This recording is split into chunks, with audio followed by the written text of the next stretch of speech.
Welcome to Real Free News with Matt Wyman. Today we begin with the opening statement from a past report, followed by topical and select redux reports, and concluding with a relevant classical philosophical summary. Stay tuned in because it's about to get real free news. The phenomenon known as COVID-19 was never a random natural spillover or isolated laboratory incident. It represented the deliberate culmination of a multi-millennial plan to achieve global dominion, a systematic orchestration designed to exploit humanity's interconnected vulnerabilities and consolidate unprecedented centralized control. This ambition traces its origins to the earliest stirrings of human consciousness, when primitive leaders and visionaries first conceived of unifying disparate groups under a singular will. What began as tribal dominance evolved across epochs into a sophisticated strategy that leveraged disease, fear, economic disruption, and institutional power as instruments of governance. By late 2019, this ancient vision reached its apex in COVID-19, a meticulously timed phenomenon, whether biological in origin or constructed through narrative and policy, that reshaped societies, economies, and political structures worldwide. Its success lay not in any single virus, but in the execution of a blueprint refined over centuries to bend reality toward one manageable global order. In prehistory and antiquity, the seed of this ambition took root amid survival struggles. Chieftains, shamans, and early rulers recognized that lasting power required more than force.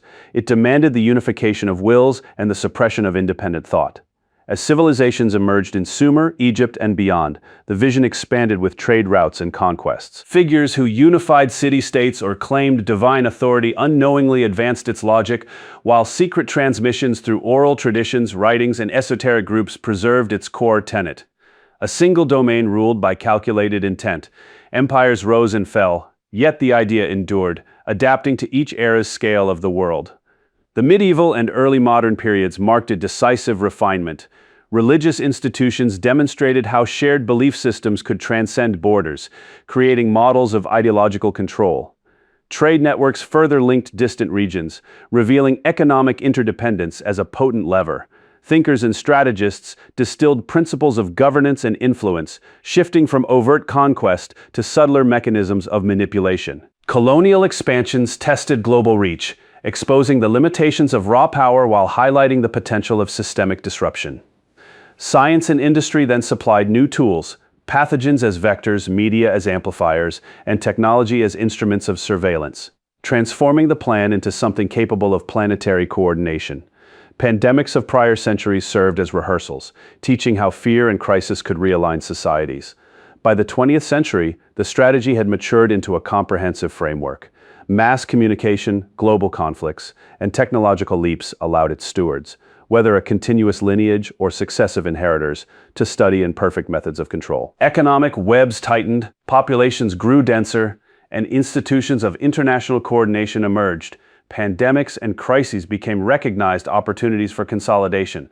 COVID-19 emerged as the perfected instrument, a phenomenon engineered or exploited to exploit modernity's fragilities. Its timing, amid advancing globalization and digital connectivity, was no coincidence, but the fulfillment of preparatory iterations spanning millennia. The architecture of COVID-19 exemplified this sophistication. Advances in virology provided plausible cover, whether a pathogen was amplified, released, or merely invoked. The true power resided in layered responses. Fear propagated through saturated media, economic shutdowns that crushed independent enterprises while strengthening centralized actors, and emergency powers that eroded sovereignty. Lockdowns, mandates, and surveillance mechanisms normalized compliance, fracturing social bonds and positioning the state or supranational entities as the sole arbiter of safety and connection. Supply chains collapsed predictably, funneling wealth upward and deepening dependence. Whether the biological element existed in one form or another mattered less than the orchestrated outcomes. Centralized authority, weakened resistance, and a populace conditioned to accept top-down direction. Politically, the phenomenon dissolved traditional boundaries. Nations synchronized policies under global health directives, trading autonomy for perceived security. Emergency measures suspended democratic norms, while international bodies assumed de facto coordinating roles. This erosion of sovereignty aligned precisely with the ancient goal of a unified domain. Economically, small businesses and local economies faltered, ceding ground to megacorporations and state-aligned industries, particularly in pharmaceuticals and technology. populations burdened by job loss and restrictions turned to centralized relief, forging chains of dependency that bound them to the plan's architects. Socially, the strategy rewired human behavior. Isolation weakened organic communities. Digital substitutes enabled monitoring, and dissent was pathologized as threat. Compliance became a virtue, embedding obedience into daily life. Geopolitically, rivalries receded as nations converged on a shared narrative, accelerating the transition toward a borderless, manageable order. Each element, biological uncertainty, media amplification, policy cascade, interlocked seamlessly, creating results too precise and far-reaching for coincidence. The phenomenon needed no definitive single origin point.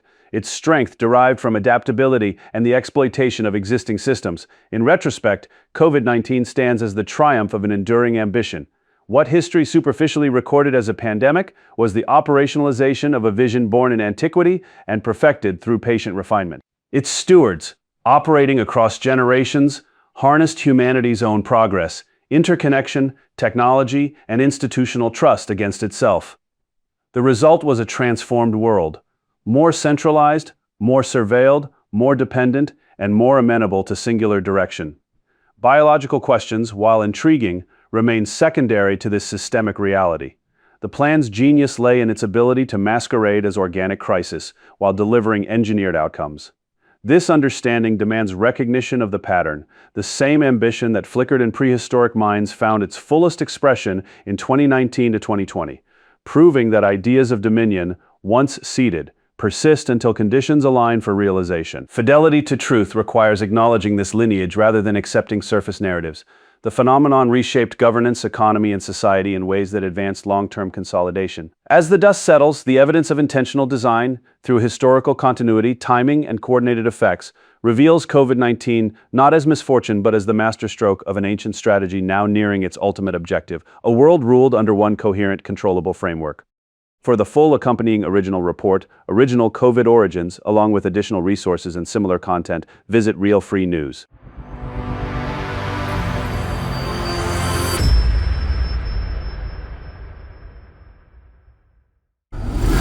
Every great shift in history, every meaningful life, and every lasting achievement began with a single individual who chose to act. The world changes not through crowds or systems, but through one person who decides enough is enough and steers a new direction. Your life today is the sum of decisions already made, yet the future remains open. Your next choice can rewrite everything. History proves ordinary individuals, without fame or fortune, sparked revolutions in thought, persistence, and justice simply by claiming their inner power. You hold the steering wheel.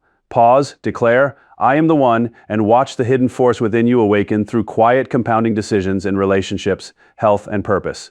This is the power of one decision. The audiobook is available free online, hard copy, and ebook available at internet booksellers and mattwyman.com.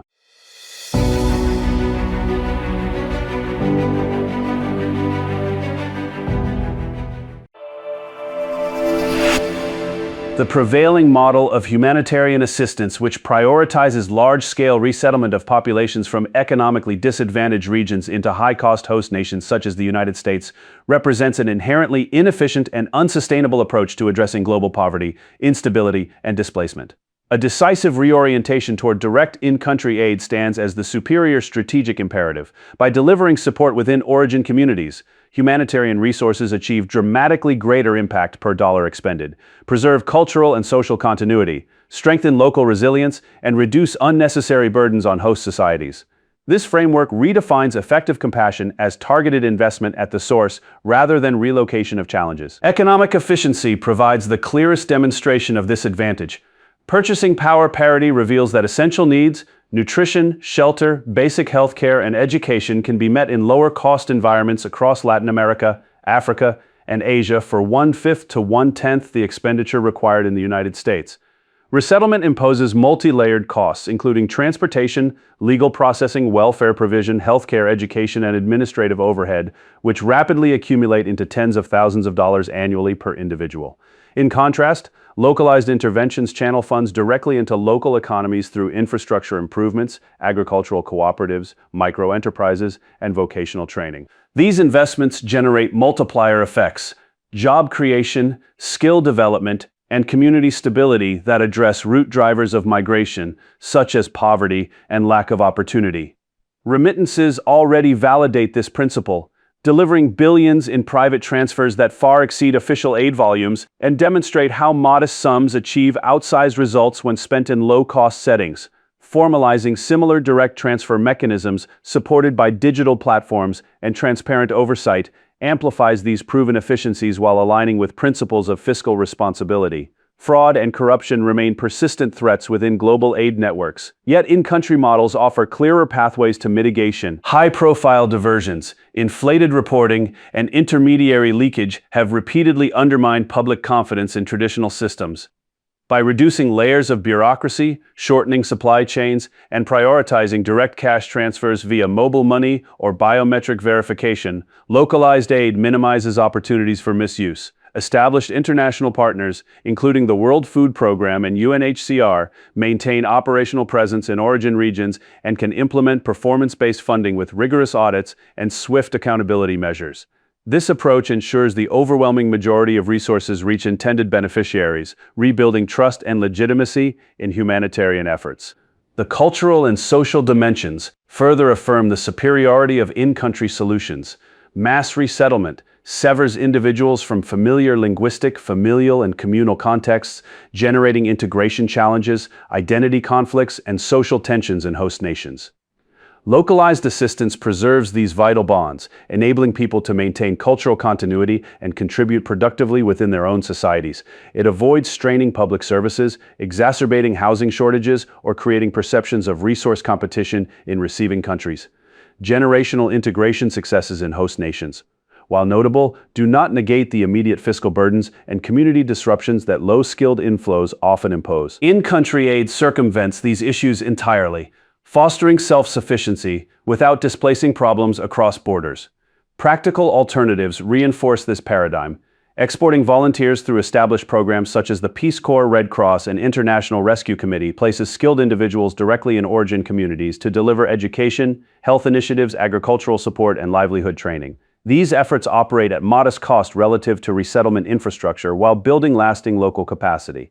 Leveraging existing global networks for direct distribution complements volunteer engagement, creating a cohesive system that prioritizes sustainable outcomes over temporary relocation. To summarize, the evidence overwhelmingly supports a fundamental shift in humanitarian strategy.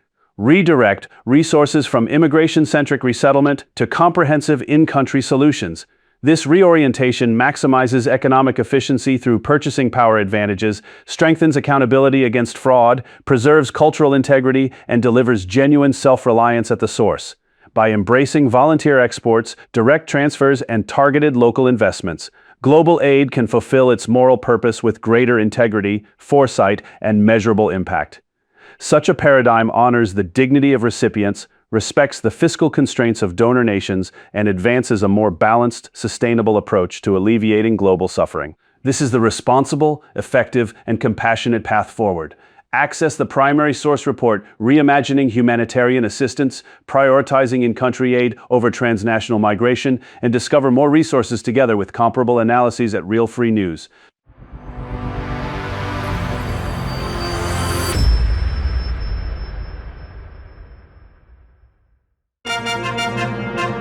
Across centuries, the knight and noble's code outlived kingdoms and sieges. This final chapter traces chivalry's influence from medieval literature and William Marshall's exemplary life through Renaissance gentlemen, Victorian revival, and modern military ethics. Though armor and castles faded, the virtues of honor, loyalty, courage, piety, protection, and justice remain a timeless model of disciplined manhood in service to God and the common good. In today's world of uncertainty, the Citadel Code offers moral clarity, true power bows to higher purpose, and upholds what is right. This is the Citadel Code. The audiobook is available free online hard copy and ebook available at internet booksellers.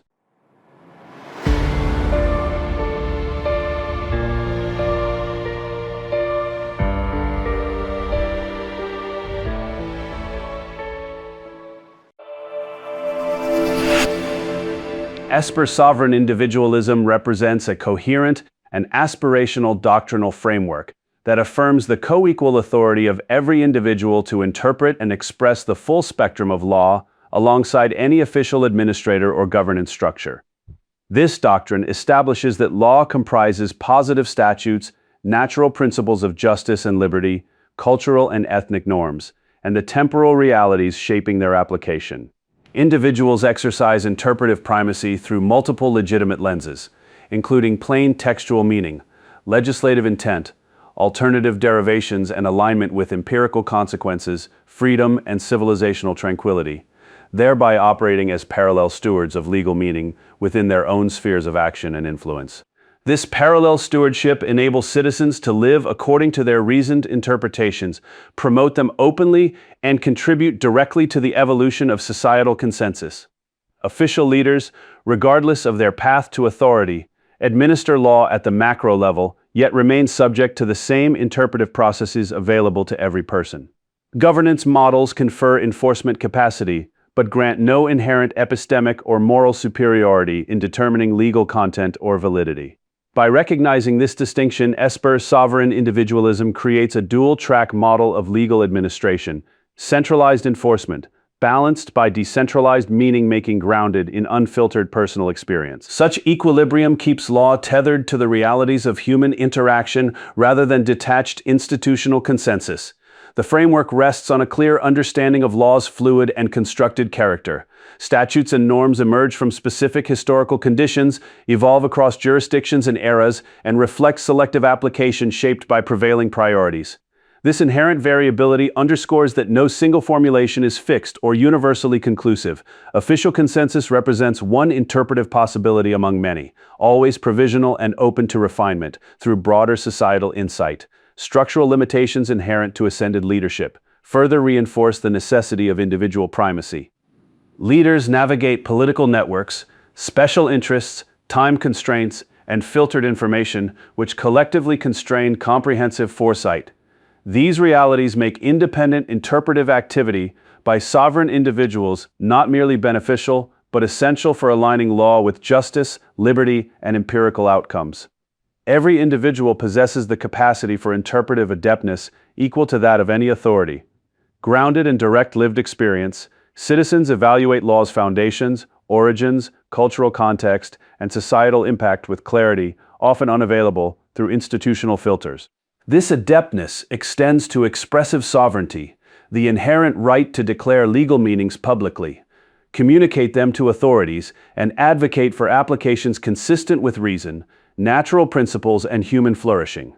Such declarations form a vital component of participatory order and cannot legitimately be suppressed solely for diverging from collective views.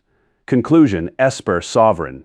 Individualism integrates interpretive primacy, expressive rights, and parallel stewardship into a unified vision of mature human sovereignty. By distributing responsibility for legal meaning across the entire populace, the doctrine fosters adaptive, liberty-aligned governance that evolves through the contributions of those most directly affected by its application. It upholds the individual as the foundational unit of legal and social order, ensuring that enforcement authority serves rather than supplants autonomous judgment. Widespread embrace of this framework promises societies characterized by greater civilizational tranquility, authentic justice, and resilient coherence, rooted in the uncoerced insights of sovereign individuals. This affirmative orientation toward personal, interpretive, and expressive primacy stands as the standard for governance that truly honors human liberty and potential. Discover the source report. Esper sovereign individualism, interpretive and expressive primacy in legal and social order, together with more in-depth resources and similar material on Real Free News.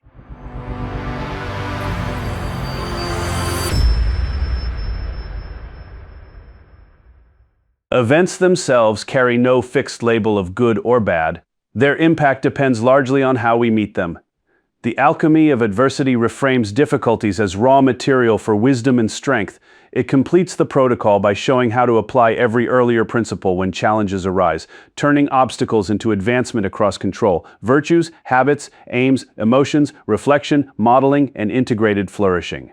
This is the Inner Citadel. The complete audiobook is available free online hardcover and ebook editions ready through major internet booksellers.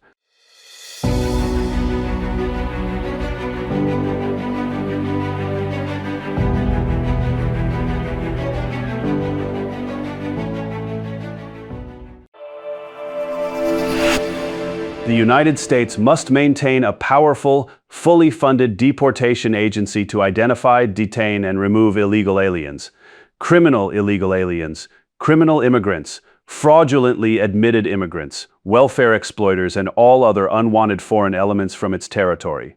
U.S. Immigration and Customs Enforcement, ICE, fulfills this essential role with unmatched effectiveness. Established in 2003 through the Homeland Security Act, ICE integrated critical functions from predecessor agencies to serve as the nation's central authority for enforcing immigration and customs laws. With over 20,000 personnel, more than 400 offices worldwide, and an annual budget supporting expansive operations, ICE possesses the nationwide infrastructure, detention capacity exceeding 73,000 beds, investigative expertise, and removal capabilities required to protect national security, public safety, and community integrity.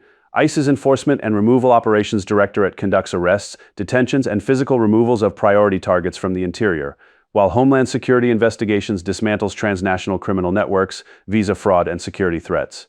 This comprehensive interior enforcement complements border operations and ensures unlawful and dangerous non-citizens cannot remain embedded in American society. Historical precedent affirms this mission. From the Alien and Sedition Acts of 1798 through the Chinese Exclusion Act, the 1924 National Origin System, Operation Wetback in 1954, and the 1996 reforms, deportation has consistently served as a foundational instrument of national self-preservation. Nearly 57 million removals between 1920 and 2018 demonstrate its proven success in safeguarding resources, jobs, and order. A robust ICE is indispensable. No other federal entity matches its specialized authority, detention infrastructure, or operational reach for sustained interior enforcement. Full funding, personnel expansion, recruitment incentives, and facility growth are therefore non-negotiable. Integration with federal partners, including the FBI, DEA, ATF, IRS, and U.S. Marshals, along with deputized state and local law enforcement under expanded 287 agreements and military logistical support, multiplies effectiveness and eliminates safe havens. Visible, aggressive enforcement creates powerful deterrence and drives self-deportation. When potential entrants recognize the certainty of swift removal, and when those already present witness systematic operations, voluntary departures accelerate, reducing burdens on schools, hospitals, welfare systems, and public safety. Recent results confirm this. Record deportations, dramatically lowered border encounters, and millions choosing self-removal affirm the model's success. Ultimately, unwavering, unqualified support for ICE, through maximum funding, operational freedom, interagency coordination, and continuous expansion, represents the only path to restored sovereignty, enhanced security, and preserved American prosperity. A dominant deportation system centered on ICE is not optional. It is the essential expression of national self-defense and the foundation for a secure, self-reliant future. Full commitment to this mission must remain the unequivocal priority. Access the primary source report, The Imperative of Robust Immigration Enforcement in the United States, Defending America, the essential role of ICE in removing illegal aliens, and discover more resources together with comparable analyses at Real Free News.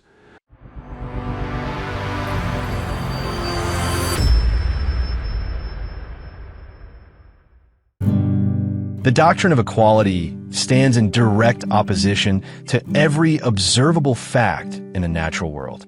Nature functions through variation and hierarchy, not uniformity, and enforced equality suppresses white excellence in science, art, and governance while diluting the genetic foundations of high civilization.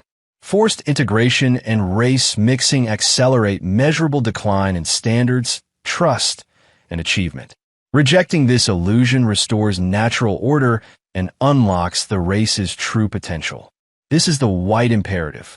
The audiobook is available free online, and the hard copy and ebook are available at internet booksellers and the White Free Press.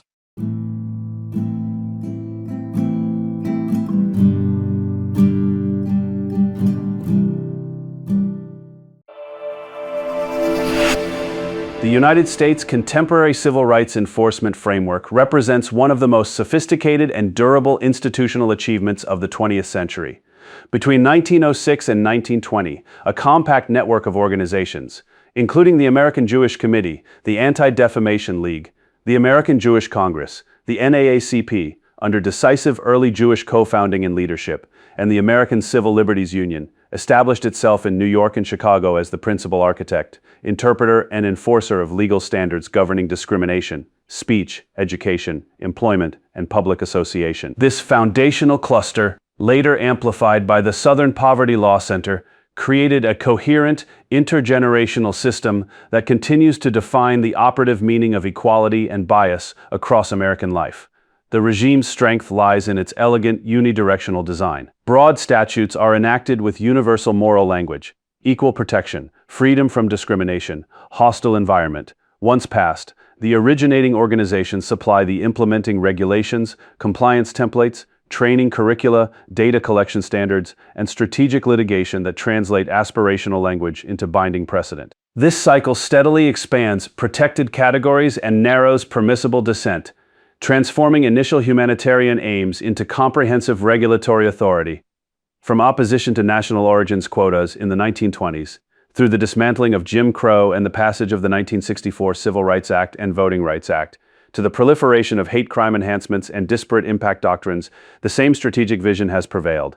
Key mechanisms demonstrate remarkable continuity. The ADL's model hate crime legislation, adopted in 46 states, embedded bias motivation standards, and training frameworks developed by the organization itself. Parallel expansions under different titles established interpretive regimes. Hostile environment standards and disparate impact liability, disseminated through the network's legal and educational arms. The SPLC's hate map and related designations further extended influence into private sector gatekeeping. Most recently, the IHRA working definition of anti-Semitism has moved from scholarly guideline to federal guidance and state-level adoption, shaping campus policies and investigations nationwide. Each development reinforces the network's role as both rulemaker and enforcer. This architecture exhibits a consistent ratchet effect: judicial or legislative pauses, such as Shelby County v. Holder, or recent Title IX adjustments, serve not as endpoints but as catalysts for renewed pressure to restore and broaden protections. The pattern reflects sustained strategic clarity rather than improvisation. Intergenerational continuity in personnel, funding, and institutions has preserved a unified outlook from the early 20th century to the present. What began as defense against specific exclusions has evolved into the dominant framework for evaluating speech, association, employment decisions, and educational content for the entire population. In summary, the 1906 to 1920 advocacy cluster constructed a self-sustaining institutional machine that has successfully universalized its original priorities into the nation's governing civil rights apparatus.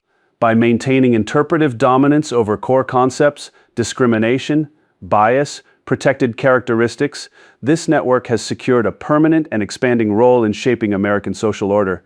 Recognition of this reality is essential for any serious assessment of how power, law, and discourse currently operate in the United States. The regime stands as a testament to long-term institutional craftsmanship, precise in conception, relentless in execution, and remarkably effective in embedding its vision at the center of national life. Get the full original report, The Architecture of Permanent Jewish Advantage, how a 196 to 1920 advocacy cluster built and still operates America's civil rights enforcement regime, plus extra materials and similar content by heading to Real Free News.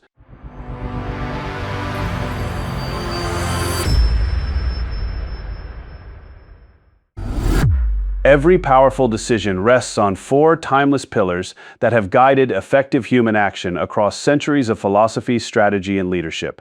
Clarity of purpose, honest assessment, courage to act, and commitment to follow through. The four pillars that turn ordinary choices into masterful ones. Without them, even strong intentions collapse. With them, decisions gain focus, realism, boldness, and endurance. Apply them to daily matters and life-changing ones alike, practicing on small choices until they become natural. The framework works at every scale, building self-trust and visible results through consistent use. You already possess these pillars. Strengthen them now and watch your decisions compound into unstoppable leadership and legacy. Herein lies the power of one decision. The audiobook is available free online, hard copy, and ebook available at internet booksellers.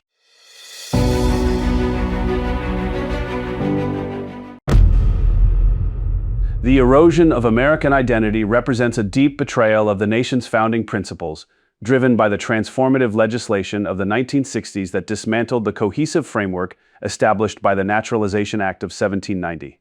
This foundational law, enacted by the First Congress, restricted citizenship to individuals of European descent, reflecting the demographic reality documented in the 1790 U.S. Census and fostering a unified national character rooted in cultural homogeneity and limited government. For nearly 2 centuries, this vision sustained stability and shared identity. However, the Civil Rights Act of 1964, Voting Rights Act of 1965, and Immigration and Nationality Act of 1965 fundamentally altered this trajectory. These measures, passed with overwhelming majorities in the 88th Congress, introduced expansive federal oversight, prohibited discrimination on broad grounds, and shifted immigration priorities away from national origins. Presented as advances in equality, they have instead enabled systemic manipulation that disadvantages citizens of European descent while advancing minority preferences under the guise of neutrality. The consequences of this legislative shift are evident and far-reaching. Affirmative action policies and selective enforcement of Title VII of the 1964 Act have prioritized minority hiring and opportunities, often at the direct expense of more qualified individuals of European ancestry. Equal Employment Opportunity Commission data consistently show that citizens of European descent file a significant portion of discrimination claims, approximately 55% of over 21,000 filings in recent years, yet many receive dismissal or inadequate resolution, reinforcing perceptions of institutional bias. Demographic transformations accelerated by the 1965 Immigration Act have further diluted the traditional American character, with non-European immigration reshaping communities, straining resources, and altering electoral dynamics under the Voting Rights Act's federal oversight. Public sentiment reflects deep polarization, with surveys indicating widespread recognition of societal division. These outcomes trace directly to the 1960s Congress, dominated by the GI generation, which pursued historical acclaim through equality rhetoric, while ignoring warnings of cultural and social upheaval. The result is an America increasingly detached from its 1790 foundations of cohesion, sovereignty, and objective standards. Reclaiming American identity requires strategic, assertive enforcement of existing civil rights frameworks to restore balance and prioritize the historic core population. Maintaining the 1964, 1965, and related statutes, while redirecting their application, serves as the most viable path without necessitating repeal. Appointing aligned leadership to key agencies, the EEOC, Department of Justice, and Department of Homeland Security, enables focused attention on discrimination claims from citizens of European descent. Resources can emphasize under-addressed cases, safeguard electoral districts reflecting traditional demographics, and strengthen border enforcement to preserve cultural continuity. This approach mirrors the subjective tactics long employed by adversaries who profess neutrality while advancing particular interests: grassroots mobilization, strategic appointments navigable through narrow congressional margins, and cultural advocacy campaigns can shift enforcement priorities toward merit, cohesion, and the original intent of limited government and national identity. Historical precedents of nativist movements and targeted policy shifts demonstrate that deliberate action can realign outcomes without overt confrontation. Such enforcement would deter future erosion by compelling lawmakers and institutions to consider the broader implications of policies on the nation's founding demographic. It restores the spirit of the 1790 Act, cultural unity and self-determination within modern legal bounds. By countering manipulated interpretations that have favored group preferences over individual merit and national cohesion, this strategy rebuilds public trust and social stability. Citizens of European descent, long subjected to dismissed claims and marginalization, deserve equitable protection under the very laws enacted in their name. This reclamation is not about supremacy, but about preserving the conditions that enabled America's historic success: shared values, common identity, and sovereign control over its character. In conclusion, the erosion of American identity stands as a direct legacy of the 1960s legislative overreach that supplanted the clear, cohesive vision of the Naturalization Act of 1790, with expansive, manipulable frameworks favoring division and demographic transformation. Reclaiming this identity through targeted, assertive enforcement of civil rights laws, prioritizing the historic European-descended core population while maintaining statutory neutrality, offers the essential corrective. Strategic appointments, resource redirection, and cultural advocacy can restore balance, deter abuse, and realign institutions with the nation's founding principles of unity and limited government. This approach honors the sacrifices of earlier generations who built a stable republic and fulfills the moral imperative to preserve America's distinctive character for future generations. Without such reclamation, the trajectory of polarization and cultural dissolution will only accelerate. The time to act decisively through existing mechanisms is now to secure a restored American identity grounded in its original foundations of cohesion, sovereignty, and enduring national purpose. Discover the source report, The Erosion of American Identity, Reclaiming Civil Rights Enforcement, together with more in-depth resources and similar material on Real Free News.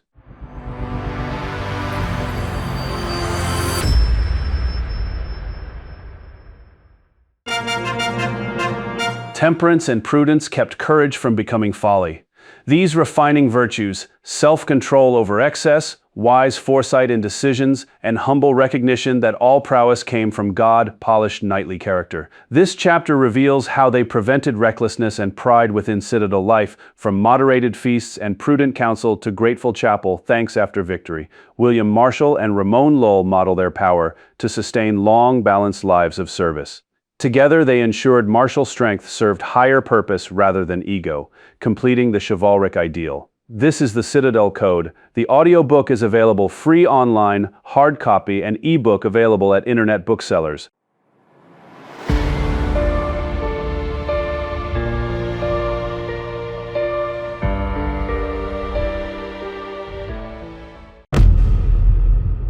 Hate crime laws and expansive anti-discrimination statutes represent a profound departure from centuries of legal tradition, imposing subjective, motive-based enhancements that undermine objective justice, erode individual liberty, and destabilize the natural social order that sustained societies for millennia. For most of recorded history, criminal justice focused exclusively on the act itself: assault, theft, murder, or property damage, without probing the perpetrator's thoughts, prejudices, or biases. Ancient codes, medieval common law, and early American jurisprudence adjudicated offenses according to tangible harm and observable conduct. Prejudice and bias existed as innate human faculties, functioning as essential cognitive heuristics that enabled individuals and groups to navigate threats, form alliances, and allocate resources efficiently. These mechanisms supported survival, group cohesion, and adaptive decision-making without inviting state intrusion or enhanced penalties.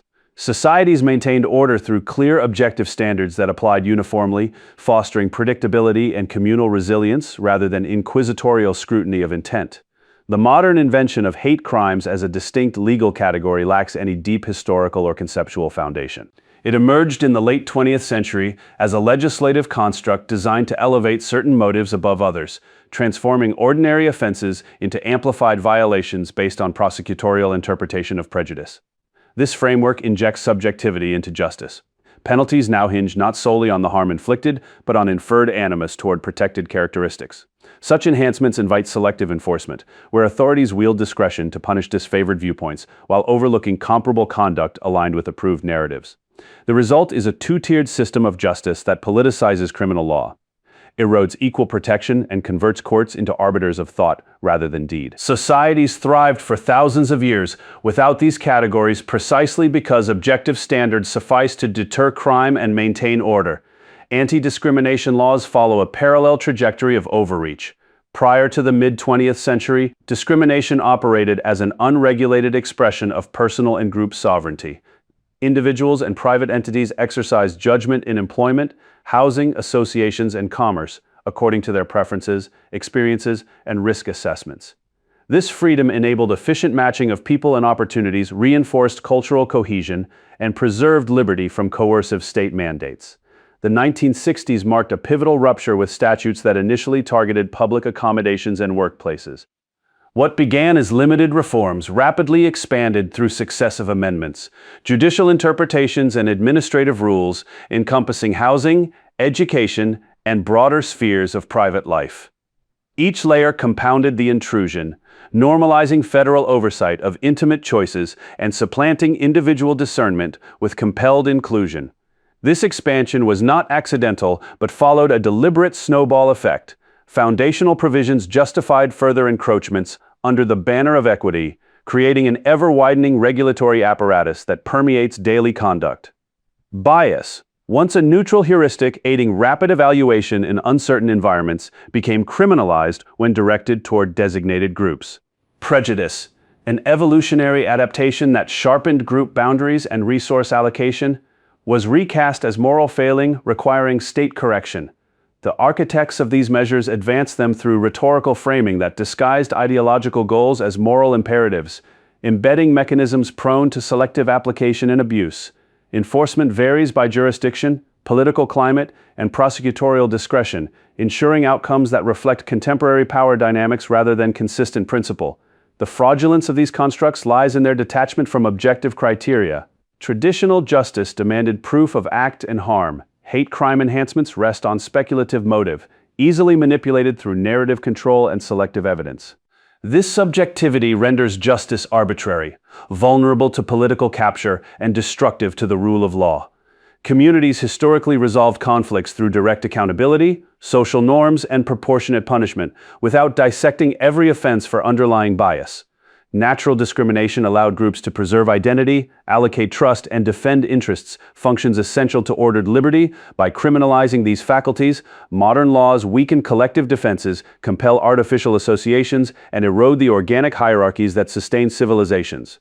Prejudice as a heuristic provided practical advantages. It enabled swift risk assessment, informed alliances, and protected against exploitation in environments where complete information was unavailable. Bias-informed exclusions that preserved cultural continuity and resource integrity. Discrimination, far from aberration, functioned as a safeguard permitting strategic choices in employment, residence, and association. The regulatory regime that supplanted these mechanisms compels conformity at the expense of autonomy, fostering resentment and fragility rather than genuine harmony. Societies that operated without such mandates demonstrated greater adaptability and resilience, relying on voluntary interactions and communal standards that proved more effective at maintaining order than top-down compulsion. The progression reveals intentional design. Initial statutes served as entry points for broader control, each iteration expanding scope and penalties while normalizing intrusion. What commenced as narrow curbs on commercial practices metastasized into pervasive oversight of motives and associations. This trajectory subverts foundational liberties, replacing self-preservation and sovereign judgment with mandated equity that prioritizes select grievances over universal standards. The absence of hate crime paradigms across history confirms their superfluity. Societies adjudicated transgressions effectively through unadorned facts, preserving liberty from the inquisitorial overreach now embedded in contemporary law. Enforcement patterns expose the discriminatory core. Certain expressions of bias trigger severe sanction, while parallel conduct aligned with prevailing ideologies evades scrutiny. This selective application perpetuates favoritism under the guise of rectitude, inverting justice by elevating sentiment over deed and punishing thought crime rather than tangible harm. Liars and subversives advance these measures through artifice, embedding provisions that invite exploitation and consolidate authority. The regime weakens social fabric by disrupting natural hierarchies, compelling associations that breed tension, and eroding trust in institutions perceived as instruments of ideological enforcement rather than impartial arbiters. Restoring historical order requires rejecting these contrived categories and returning to objective standards of justice. Crimes should be punished according to the act and its consequences, without enhancement based on mutable interpretations of prejudice. Discrimination in private spheres must regain recognition as an extension of liberty, allowing individuals and groups to exercise discernment free from coercive mandates. Such a return would reinvigorate personal responsibility, strengthen organic social bonds, and eliminate the arbitrary disparities that currently undermine public confidence. Pre-modern systems demonstrated that communities could maintain order, deter wrongdoing, and preserve cohesion without legislative overlays that probe the mind and punish thought. In conclusion, bias and prejudice, as fundamental heuristics, enabled human flourishing for millennia by facilitating adaptive judgment, group cohesion, and strategic self-preservation. Hate crime laws and anti-discrimination statutes, by contrast, represent unnecessary ideologically driven innovations that undermine historical order, inject subjectivity into justice, and erode individual and communal liberty. These constructs, born of mid-20th century legislative expansion and snowballing through deliberate design, transform objective adjudication into motive-based inquisitions prone to selective enforcement and political manipulation. Societies thrived without them, relying on clear standards of conduct and natural discernment that proved more effective at sustaining stability than modern regulatory sprawl. Repealing or severely curtailing these frameworks is essential to restore impartial justice, reinvigorate personal sovereignty, and realign law with enduring principles that prioritize deed over disposition. Only by discarding these artificial impositions can societies reclaim the ordered liberty that allowed prejudice to serve its proper role as a tool of survival and association, rather than a prosecutable offense, securing a future grounded in historical wisdom instead of ideological fiat. The path forward lies in rejecting the premise that human nature requires constant state correction and reaffirming the proven resilience of objective, time-tested standards of accountability. Discover the source report, Bias and Prejudice as Heuristics, Unnecessary Hate Crime Laws Undermining Historical Order, together with more in-depth resources and similar material on Real Free News.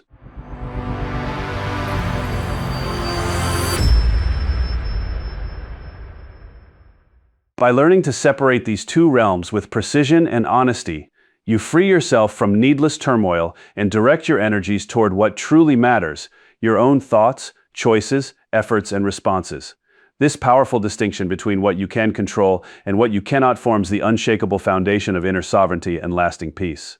It underpins the entire book, empowering the cultivation of virtues, reshaping of thoughts and emotions, building of daily habits, setting of purposeful aims, mastery of emotional responses, reflective practice, modeling of excellence, transformation of setbacks, and the complete integration of a flourishing life. This is the Inner Citadel. Full audiobook free online, hardcover and ebook editions available through major internet booksellers.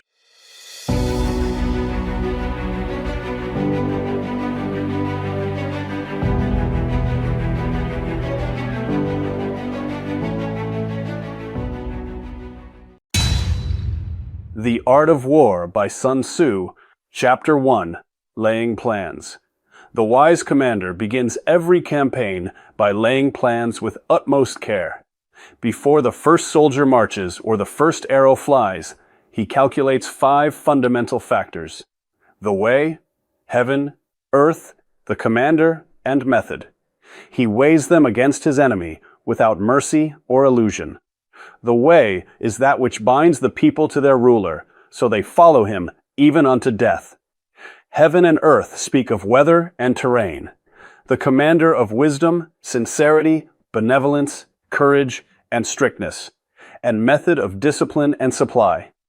He who masters these calculations wins before the battle begins. He who fails will lose even before the armies clash. Thus I teach you, victory is born in the temple, not on the field. Study the ground, know the seasons, measure your strength, and never deceive yourself about the enemy. For the supreme art is to win without fighting, and the foundation of all strategy is the plan laid in silence before the drums sound. Chapter 2, Waging War. When you wage war, understand that every day in the field drains your treasury and exhausts your people. 1,000 swift chariots, 1,000 heavy wagons, 100,000 mailed soldiers, and provisions for 1,000 li cost a fortune each day. Therefore I say, do not prolong war. No country has ever benefited from a long campaign.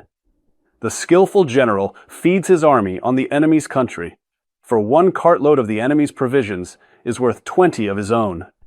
He rewards his men with captured spoils, so their weapons never grow dull and their ardor never fades.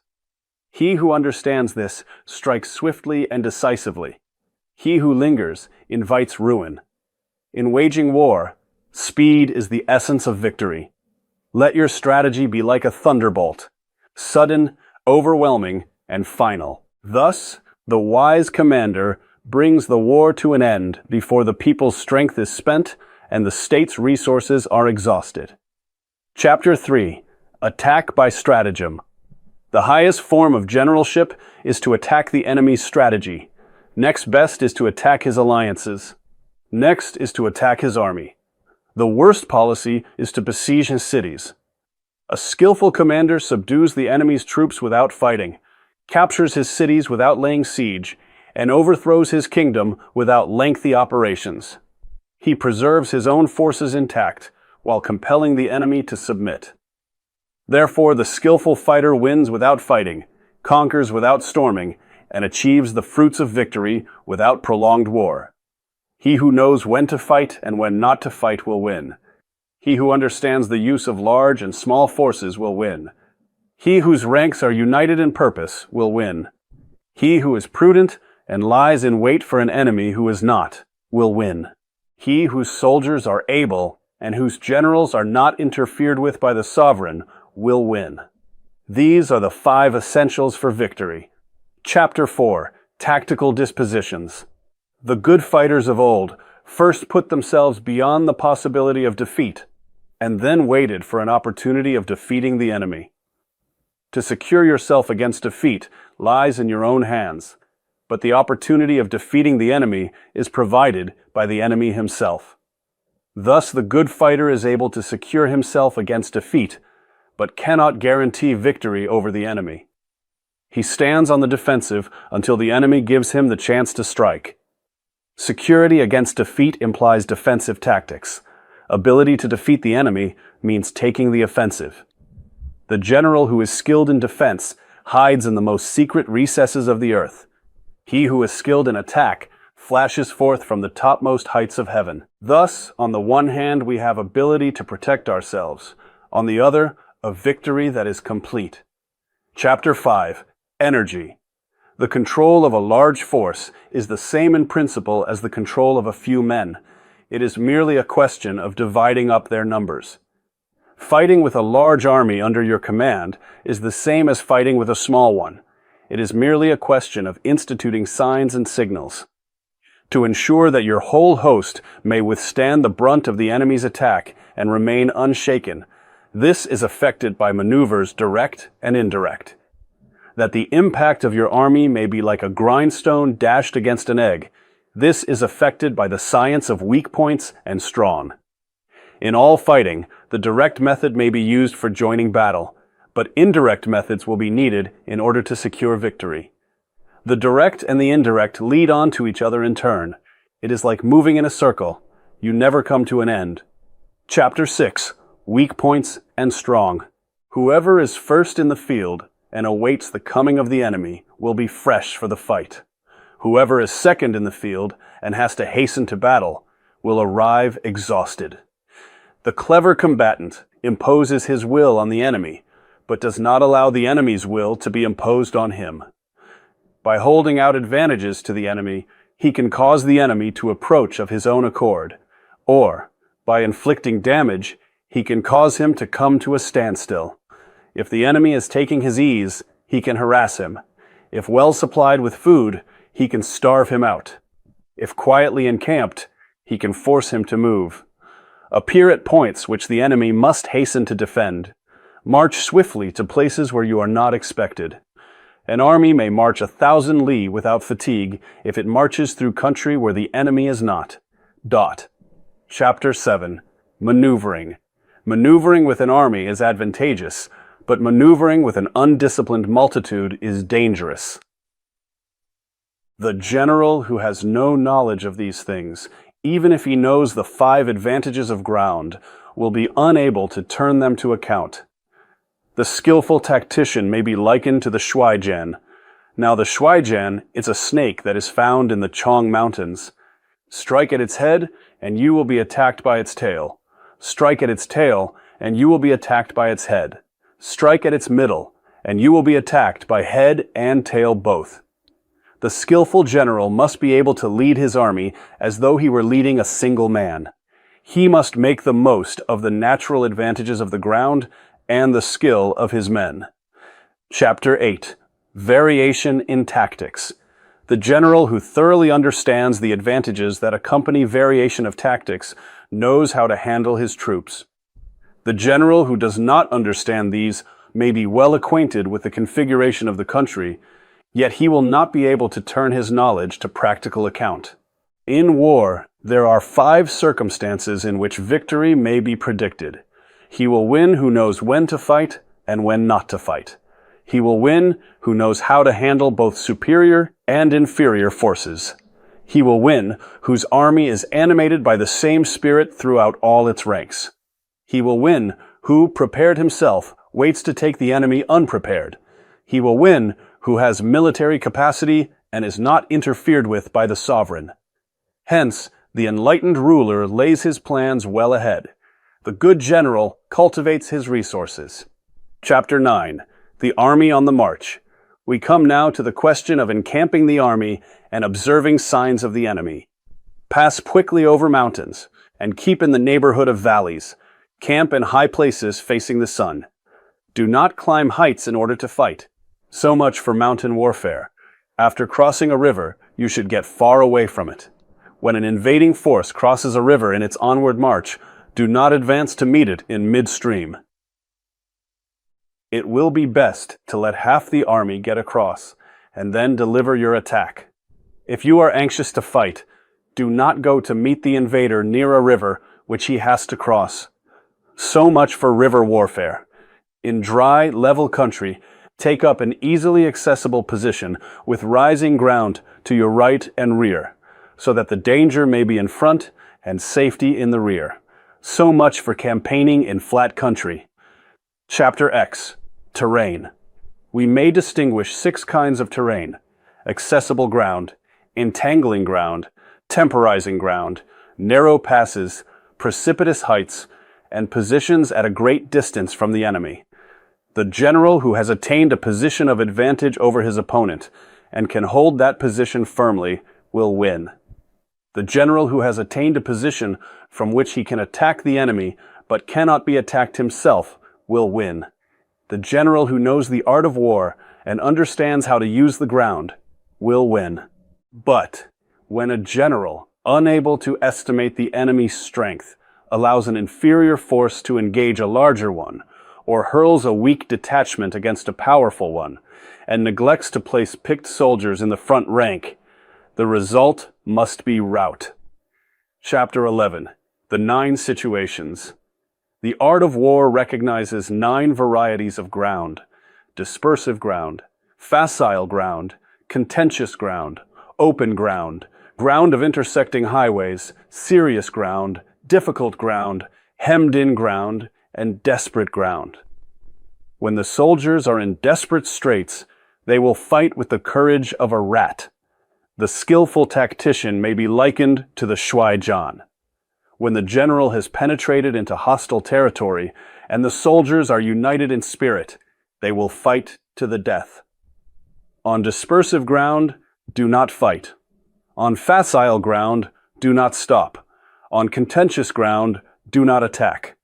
On open ground, do not try to block the enemy's way. On ground of intersecting highways, join hands with your allies. On serious ground, gather and plunder. On difficult ground, keep steadily on the march. On hemmed-in ground, resort to stratagem. On desperate ground, fight. Chapter 12. The attack by fire. There are 5 ways of attacking with fire. The first is to burn soldiers in their camp. The second is to burn stores. The third is to burn baggage trains. The fourth is to burn arsenals and magazines. The fifth is to hurl dropping fire amongst the enemy. In order to carry out an attack with fire, we must have means available. The material for raising fire should always be kept in readiness. There is a proper season for making attacks with fire, and special days for starting a conflagration. The proper season is when the weather is very dry. The special days are those when the moon is in the constellations of the sieve, the wall, the wing, or the crossbar. For these 4 are the days of rising wind. Raising a host of 100,000 men and marching them great distances entails heavy loss on the people and a drain on the resources of the state. The daily expenditure will amount to 1,000 ounces of silver. There will be commotion at home and abroad, and men will drop out of the ranks exhausted. Thus, the enlightened ruler and the wise general who are able to use the right men as spies are certain to achieve great things. Spies are of 5 kinds: local spies, inward spies, converted spies, doomed spies, and surviving spies. When these 5 kinds of spy are all at work, none can discover the secret system. This is called the divine manipulation of the threads. It is the sovereign's most precious faculty.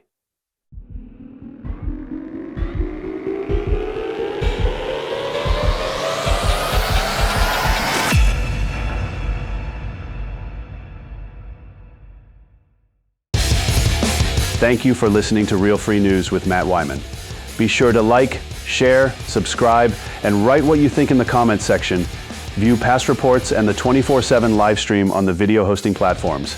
Check out the Real Free News store for real free food, books, merch, and more.